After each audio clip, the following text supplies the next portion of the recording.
Hello and welcome to MacFormat's weekly Apple Extravaganza. I'm Chris Finn. I'm Matt Bolton. And on this episode we talk about a 20-year-old technology finally making it to an Apple product. Flexible screens. And another old technology currently being used with an Apple product. Let's start with news in the world of Apple.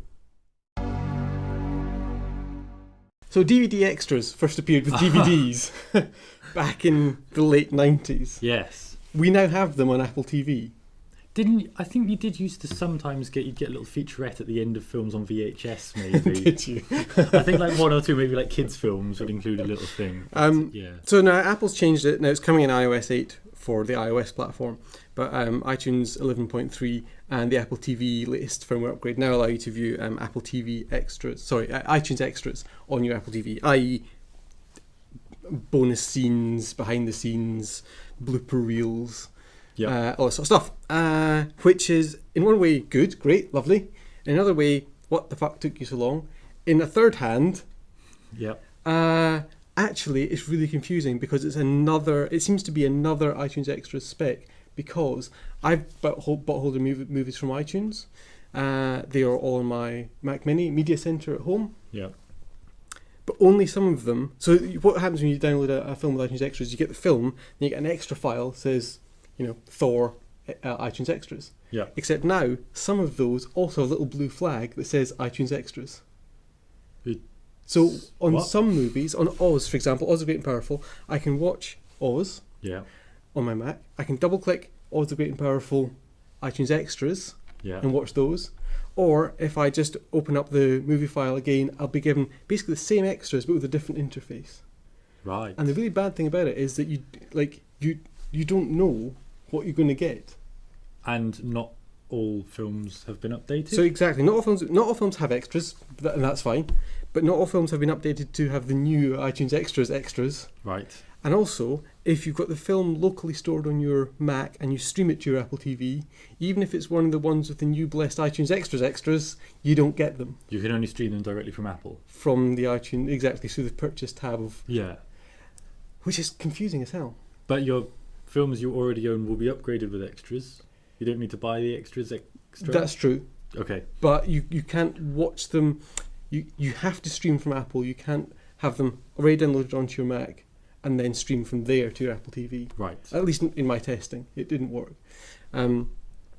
Also, it's a bit. I don't like relinquishing control in this because these new extras are purely cloud-based, and it's been touted as, hey, it's great because film studios can update the extras at any time to give you even more. They're not going to bloody do that. Once you've bought it, what do they care? And worse, more to the point, they might start taking stuff away. It just means that you're utterly relinquishing control of these things back up to the studios, which... That's the modern world, I suppose. Well, you're the one who buys all your films from iTunes. If you bought good old Blu-rays. Yeah, it's true. Good old traditional old Blu-rays. Do things the way our grandfathers used to. Yeah. But I know some people will be keen on the extras enough that they're like the iTunes store not having them in a way they could watch on the Apple TV, watch on their big TV, might have made a difference to them. I know people who, even though they know they will never watch the extras, obviously the value of them has seeped in. And they kind of, if they're going to choose, well, this one has extras and costs £1 more, I'll get this one anyway. So the fact that it was impossible before, Apple will know better than we will about people's buying habits on the Apple TV. About most things. But I can imagine there are people for whom it is a barrier removed. Yeah, and I was testing it out this morning, doing research in my pyjamas, and... it was actually I never really watched DVD extras. My wife loves them. I never really watched them, but having the excuse to sit down because I was just doing it for research and watch some DVD extras was actually really nice. Did you just go straight for all the blooper reels? Yeah. Because obviously. Because that's what you do. There was a lot of really good blooper reels from Thor. It has to be said. I think all the Marvel ones have pretty good blooper reels. Especially, oh Lord, actor who plays Loki, Tom Hiddleston was. Because he's a dude. He's always just having a laugh. And him and Chris, who plays Thor? Good. He's got a Viking name. He does. I can't remember though. Is it Thor? Is that how you're getting confused? Yeah. Is Thor Viking? Or is that Norse? Is that the same thing? That's, God. Yeah, that's the Vikings in Norse, aren't they? Let's stop. We're just getting into areas which are A, irrelevant, and B, we're not experts in. I did my research on some tech topics. I didn't do any Viking research before coming on. You've got to help me out with some of this stuff. There are limits to MacFormat's knowledge we will allow. Anyway, our 5 minutes is 2 seconds away from being up, so let's move on to the wider world of tech. This week, LG has announced that it has a new rollable flexible display, an 18-inch thinner than ever OLED one. It's less than HD resolution, but it rolls up to about 3 centimeters in diameter, which is fine. I don't know what you're going to exactly do with an 18-inch thing that rolls up like that, but I'm sure some people have a burning use for it. But they said at the same time they've been developing their transparent screen tech, and the combination of them is that they think in 2017 they'll be ready to launch a 60-inch 4K transparent rollable LED display. No, OLED display. Has someone just done sort of bullshit bingo and just gone, right, here's what we're going to do. We're going to have... they just went on a website and read a wanky future feature. What I want sounds from good. my TV. Let's do that. Let's achieve this, everyone. So I don't know what you would really need to roll your 60-inch TV up. Like, I saw the headline, it's like rollable 60-inch TV coming. Well, I can see things like a rollable tablet size one or a phone size one or something, but I don't pack up my TV to take with me anywhere a lot. Maybe that's because it's not rollable. Yeah. Because that's the thing. It's really easy to poo-poo stuff that doesn't fit into how we use technology today. But you always look like an idiot 10 years hence when actually it's been used in a slightly different way you hadn't expected, or societal pressures have changed, or there's just been a change that's meant that it suddenly makes sense. Yeah, I can almost imagine more commercial uses for something like this, when you need displays that fit around awkward shapes and stuff like that, than a home use But thing. it might be the thing that if population pressures mean we're living in smaller and smaller places, the idea of a stowable TV actually makes some sense. There might be uses which haven't, the pressures aren't there to push us in the way to use this technology in a way that sort of makes sense. Yeah, I remember reading, I think one of the articles about it kind of pitched as we'll have TVs that can, we'll have huge screens that can just roll away in the future. And I thought, you mean like projectors have now? I'm just putting it out there. Yeah, that's a fair point. Do you know what? It's not the rollableness that kind of confuses me, because I can see some applications for it, especially not necessarily, as you say, in home TV, but you can easily see some applications for it in portable tablets, and because it's a way of getting around that problem of it has to be small to be portable but big to be usable. Yeah. So that's what makes sense to me. But the thing that confuses me is the transparency thing. And every time I see a sci-fi film, there's always transparent, just because obviously on set all they have is a sheet of perspex. Yes. And then they just comp on the things. But whether they do it deliberately to sort of show you it's transparent, it seems really stupid to me, because you see what's behind it. Yeah. It just seems maybe you need to daft. be interacting with other things in the room while interacting with your display. Obviously, there's augmented reality. That stuff all got, but if you're just doing a video, it's always the video chats, video conferences. It's always iChat that they're doing, or Skype. In fact, I watched a film the other day. I rewatched a sci-fi film. I forget what it was, and it had a really prominent Skype. Oh, it was Iron Man 3. Really prominent Skype icon, massively oversized Skype icon in the corner. Do you think surely Stark Industries would have its own version? Yeah. Surely, or just acquires it, like Microsoft analogies. But it's always like video chatting or just sitting watching telly. And in those cases, I just want to be able to see the thing I'm looking at. Well, you're living in the past. I apparently literally am. You'd still have the non-rollable. You'd be all, I'm just having this flat display. There would be a derogatory term. I'm trying to steer away from the word stiffies because of connotations, but it'd be, he's got one of those. No, I can't do it. I'm just thinking about stiffies now. Starchies. Starchies. But it seems it's one of those things, isn't it, where people are just doing tech almost in and of itself. Almost, it's not pure research, but it's just hey, we're going to investigate these things and see if we can make them into commercial products later. Yeah, which is fine. Basically, I mean, that's R&D. Yeah. It's it's a bit more visible when it's like this, because it's kind of except there does seem to be an implication that people will want this because they're announcing like a specific product they intend to make. Yeah, and 2017 is an interesting date because that's actually quite far in the future in terms of tech development, which is giving them a lot of wiggle room, and also suggests that it is quite a big problem. If they'd said it was available end of 2015 or something, you sort of go, oh. Yeah, well, there's an interesting thing, I guess, which is by then 4K may be affordable, and there may actually be 4K stuff to watch. And a consumer demand for 4K as well. Yeah, which will bring down the prices. So this gives them a nice new high-end option if it becomes an invisible screen or what have you. Mad. Okay, let's move on to FM radio. You're going to love it. So what we have here is the Griffin iTrip Auto with Lightning connector. Yeah.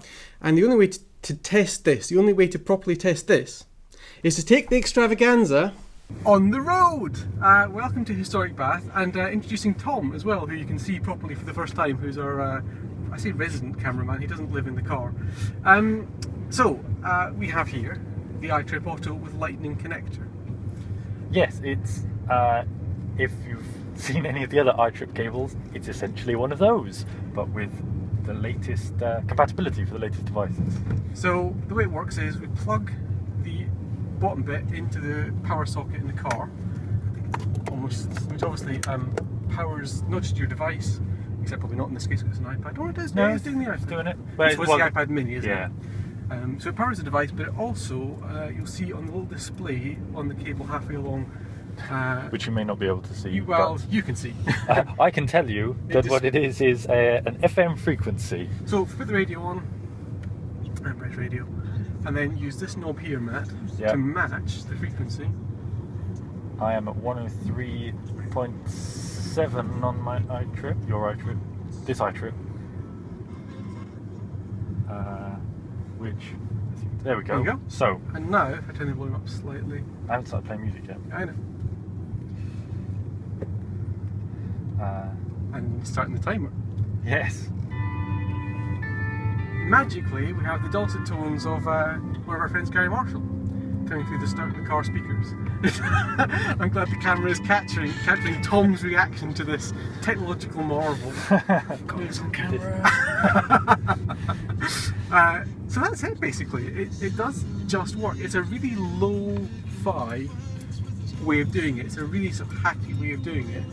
But it does work. I mean, it doesn't work terribly well. You said it was a bit crackly when you tried it properly? So there's a scan button on that thing there, which allows you to basically scan through to try and find some free frequencies, FM frequencies that are there. Mind the seagulls. And the small children. So yeah, you can scan for basically empty frequencies, which is fine.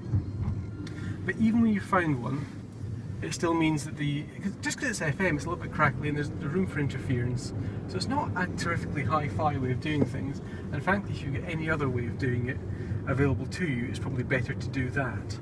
That, especially because when we first got this in, because you've got an iPad in the car plugged into an iPod, iPod, sorry, in the glove box. Yeah, plugged into a special USB port designed for music players. Indeed. Essentially iPods. Yeah. And you bought a big iPod, especially so you could put all your music on it. Yeah. And I think a lot of cars these days come with a USB port or a similar. Or indeed Bluetooth. Yeah, or Bluetooth. I think come these days, I don't even necessarily mean new cars. I mean, they've had them for a long time, and obviously you can buy new head units and replace the stereo and things like that. And that gives you extra features as well, because obviously at the moment all we're doing is we're just broadcasting from the iPad. So I've got no control here over track playback, play pause, anything like that, and all it shows me on the screen is that it's 103.7 FM. But if I switch to the iPod which is plugged in the glove box there, I get metadata showing up on the screen. I can skip forward, so I can basically interact with the music much more. Whereas obviously with the iTrip Auto, you're limited to just doing whatever the iOS device connected to it is doing. Yeah, when we first got it in, you were saying, well, I still want to charge my iPhone in the car, so I could just use this as my charging cable, and then at least I've got the FM thing as an option. As an option, so that, for example, if I want to use an app on my phone, or I want to use something that is not my iPod with all my music and podcasts on it, I at least have that option. Which is fine in principle, but it costs $60. Yeah. We don't have a UK price yet. We don't have a UK price just yet. Could be 40, 45, even 50 quid. And that's not small amounts of money. I mean, you could just buy a simple dumb charger. However, if it's the case that this is literally your only practical option, if your only other option is one of those little in cassette adapters or something, you've got a really old car or something, then I can see that it does have some appeal.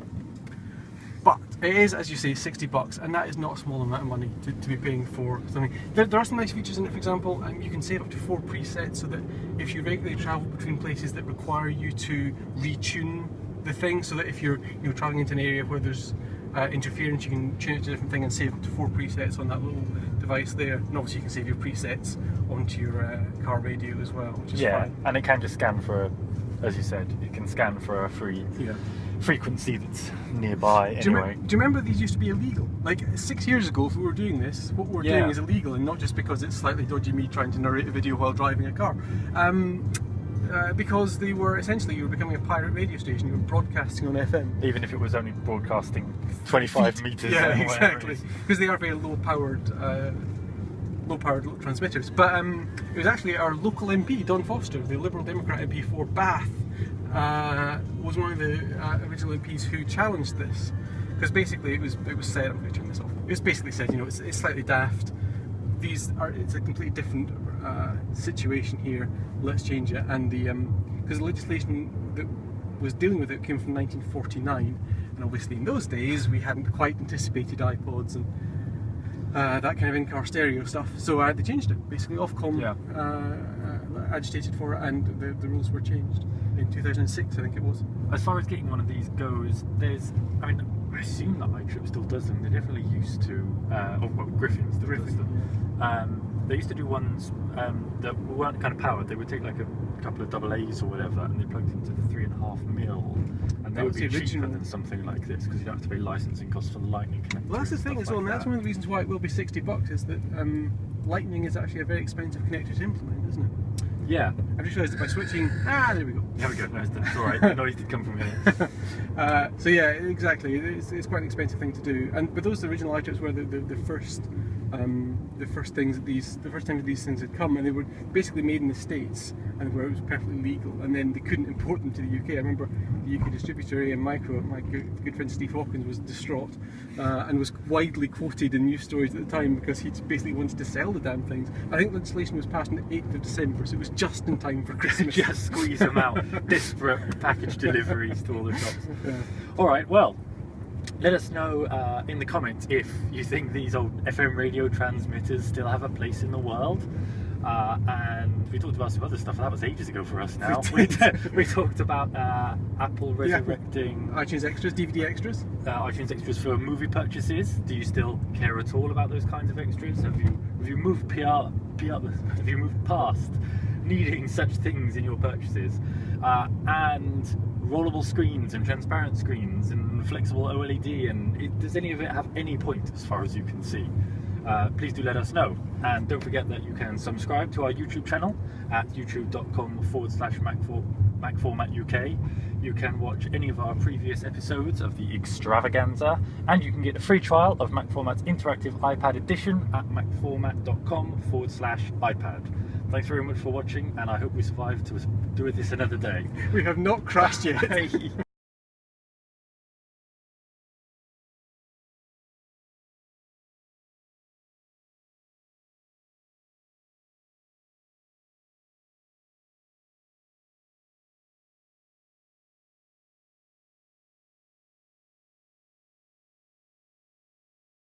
I picked a parcel up from the post office this morning, and the woman was really early, so the woman was kind of tired, grumpy, early morning, and then she saw my t-shirt and she kind of went happy. Well, she was happy. She kind of went, "That's a really good t-shirt." I was like, "Thanks." She went, "I wish my friends were dead." Brilliant.